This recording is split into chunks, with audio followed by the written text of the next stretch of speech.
I remember that gaze. The one that didn't need words, didn't need promises, didn't even need sound. It was the way my mother looked at me, like I was the beginning and the end of her world. Even when life was cruel, even when I failed her, even when I didn't understand her silence. My name is Daniel, and this is the story of how I realized too late that a mother's love doesn't speak. It simply states that I grew up in a small town where dreams were a luxury and love was something you had to prove every day. My mother, Maria, was a quiet woman. She never shouted, never complained, never demanded anything.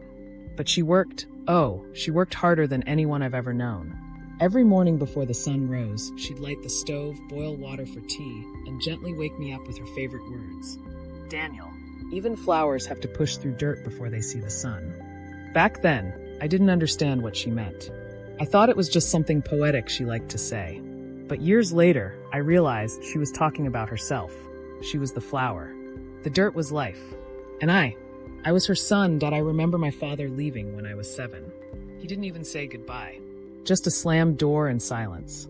That night, my mother sat by the window for hours, holding his empty coffee mug. She didn't cry.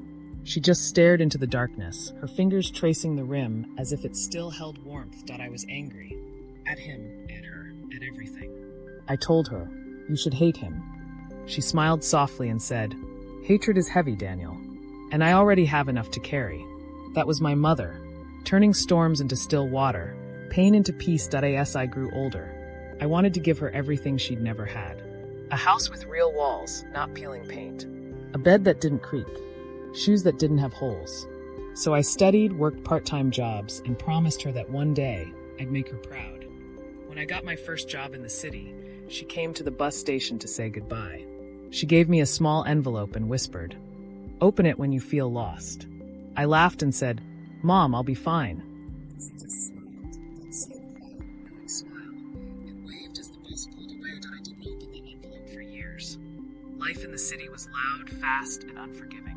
I got promoted quickly, made money, and slowly, without meaning to, drifted away from her. Phone calls turned into short messages. Visits turned into excuses.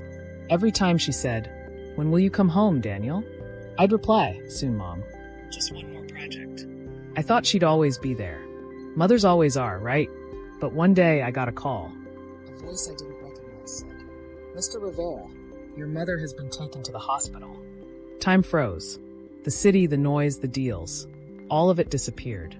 When I reached the hospital, she was lying there, small, fragile, yet peaceful. Her eyes opened slowly when she heard my voice. "Daniel," she whispered, "you came." I tried to smile, but my throat closed up. She reached out her hand, thin, trembling, and I held it like it was the last piece of my life. I said, "I'm sorry, Mom. I should have come sooner." She just looked at me. That same gaze. That same silent love. And then she said something I'll never forget. "You came when I needed you most." That's enough. Her heart was weak, the doctors said. But that night, she asked me to go home, to sleep in my old room. I didn't want to leave her side, but she insisted.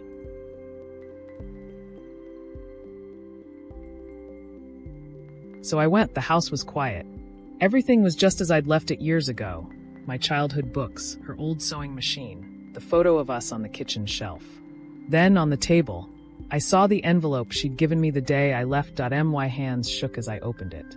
Inside was a small note written in her graceful handwriting. "Daniel, when you feel lost, come home. You'll find me in the walls, in the wind, and in your heart." I pressed the note to my chest and cried for the first time in years. The next morning, the nurse called. She was gone. I didn't cry at the funeral. Not because I didn't feel pain, but because her love was still there in everything. In the smell of jasmine she used to grow. In the way sunlight touched the kitchen window. In the quiet hum of the sewing machine.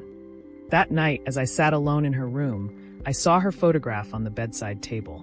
She was smiling, the same gentle, eternal smile I'd seen my whole life. And in that moment, I finally understood what her gaze had always meant. It wasn't just love. It was faith. Faith that I'd become the man she believed I could be. Faith that I'd remember where I came from. Faith that her love would live on, even when her body didn't. Now, every morning when I wake up, I whisper, "Good morning, Mom." And I swear, for just a second, I feel the warmth of her hand brushing my hair, the way she used to when I was a boy, because some bonds don't need blood or breath. They live in the silence between heartbeats. In her gaze lived the love words could never express, a timeless, unspoken connection between a mother and her son, deeper than any vow or voice. And that, my friends, is the kind of love that never dies. There's so much more on my channel. Don't forget to subscribe, and I'll see you in the next life story with love and respect.